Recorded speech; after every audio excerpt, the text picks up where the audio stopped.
साथियों,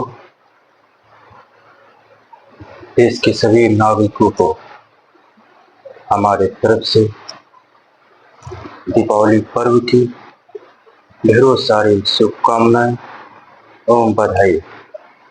साथियों, आप सभी पर भगवान श्री राम की कृपा बनी रहे, क्योंकि दीपावली त्योहार के पीछे कहीं न कहीं हमारे संस्कृति और धर्म के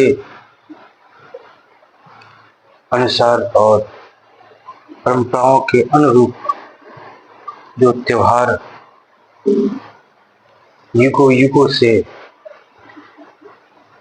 मनाया जा रहा है, उस पर्व को बड़े ही धूमधाम से पूरे भारत में दीपोत्सव की तरह मनाते हैं। इसके पीछे उद्देश्य यही है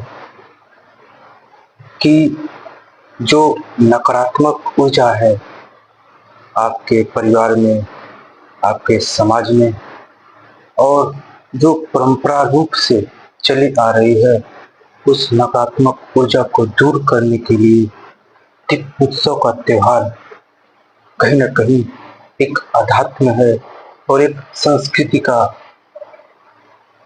मनोरम दृश्य है और एक मूल कर्तव्य है और मूल भावनाओं से जुड़ा हुआ और परंपराओं से जुड़ा हुआ और भगवान श्री राम के भक्ति के प्रति और उनके विजय के स्वरूप में। और जब भगवान श्री राम वनवास से रावण पर विजय प्राप्त करके माता सीता के साथ अयोध्या आते हैं, तो उनकी खुशी में अयोध्यावासी बड़े ही धूमधाम से सजाकर दीपक जलाकर उनका स्वागत एवं अभिनंदन किए थे। और उसी परंपरा को लेकर ये पूरा समाज और पूरा भारतवर्ष बड़े ही धूमधाम से दीपावली का त्योहार मनाता है। दीपावली का त्योहार एक दूसरे के प्रति प्रेम, एक दूसरे के प्रति भावनाओं को जोड़कर, दिन को जोड़कर एक अध्यात्म की पूजा होती है, एक साधना की पूजा होती है, एक मूल कर्तव्य और मूल धर्म की बात होती है और मूल धर्म की पूजा होती है। साथियों, बड़े ही गर्व की बात है जब आप संस्कृति को, संस्कार को परंपरा रूप से जब वैज्ञानिक और अध्यात्म से जोड़कर पूरे हर्षोल्लास के साथ किसी भी त्योहार को आप जब अपने मूल कर्तव्य से जुड़कर और मूल धर्म से जुड़कर एक उत्सव का कार्यक्रम करते हैं, उस दिन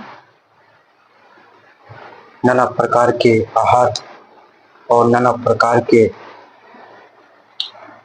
त्योहारों में और नाना प्रकार के व्यंजन बनते हैं और एक दूसरे के प्रति खुशियां बांटते हैं। ये त्योहार प्रेम का प्रतीक है। ये त्योहार राम के चरणों की वंदन है। यह त्योहार राम के भक्ति के एक और भक्ति की ओर ले जाने वाली और राम के प्रति समर्पित होने वाला आचरण, भाषा, विचार, ये सभी चरित्र आपके अंदर कहीं न कहीं इस परंपरा को जोड़कर प्रवेश करती है। साथियों, आपको दीपावली का त्योहार बड़े धूमधाम से एक दूसरे के प्रति प्रेम बांटकर, खुशियां बांटकर मनाते रहना चाहिए। क्योंकि संसार में, पूरे विश्व में कोई भी यहाँ पे आजीवन रहने ही नहीं आया है। यहाँ पर आप कर्म करने और अपने जीवन को संवारने और अपने कर्तव्य को करने आए हैं। आप अपने उद्देश्य को पूरा करने के लिए और अपने मानव सभ्यता को आगे बढ़ाने के लिए परंपराओं को और धर्म को जोड़कर अपने संस्कृति को आगे बढ़ाते हुए दीपावली का त्योहार बड़े हर्षोल्लास के साथ मनाते हैं। इस परंपरा में जुड़े हुए लोग किसी भी प्रकार का किसी से दोष भाव नहीं रखना चाहिए, किसी के प्रति क्रोध नहीं आना चाहिए। अपने भाषा को और अपने विचार को, अपने संस्कृति को जोड़कर एक मूल रूप से दीपावली का त्योहार खुशियों का त्योहार है, प्रेम का त्योहार है। इसलिए इस त्योहार को बड़े धूमधाम से मनाइए। मैं ईश्वर से यही कामना करता हूँ, आप दीपावली का त्योहार हर उस गरीब के घर दिया जलाइए, हर उस विद्युत के चैत्य में दीप जलाइए जिसके चैत्य में नकारात्मक ऊर्जा है, जिसके विचारों में नकारात्मक ऊर्जा है। उसके अंदर ज्ञान का थोड़ा सा दीप जलाइए और दीप प्रज्वलित करिए। उसके संस्कारों में वृद्धि हो, उसके चरित्र में वृद्धि हो और आगे बढ़े। आगे बढ़कर अपने संस्कार को, अपने चरित्र को अच्छे तरीके से निर्माण करके, एक अच्छे व्यक्तित्व का निर्माण करके इस बात पर संकल्प करना चाहिए। साथियों, हम यहाँ पर आपको एक संदेश देना चाहते हैं। इस संसार में माता पिता से बढ़कर और अपने कुल से बढ़कर कोई अस्तित्व नहीं है, क्योंकि आप इस पूरे चराचर जगत में बड़े ही दुर्लभ प्राणी हैं।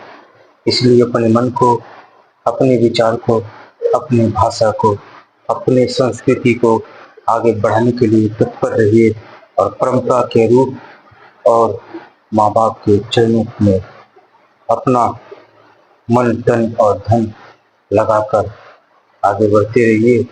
यही जीवन का मूल कर्तव्य है। ईश्वर तो आपके कर्मों में बसा है। आप अपने कर्म को भक्तिपूर्वक और अध्यात्म पूर्वक आगे बढ़ते रहिए। ईश्वर आप पर कृपा अवश्य करेगा। यही शब्दों के साथ मैं अपने व्याख्यान को खत्म करता हूँ। खत्म करते हुए मैं यही विश करूँगा, दीपावली का त्योहार आप सभी को ढेरी सारी शुभकामनाएं एवं बधाई।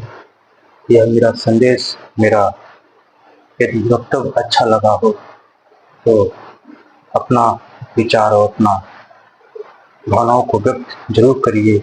इसके लिए मैं आपका आग्रह करूंगा और आपका भी धन्यवाद करूंगा।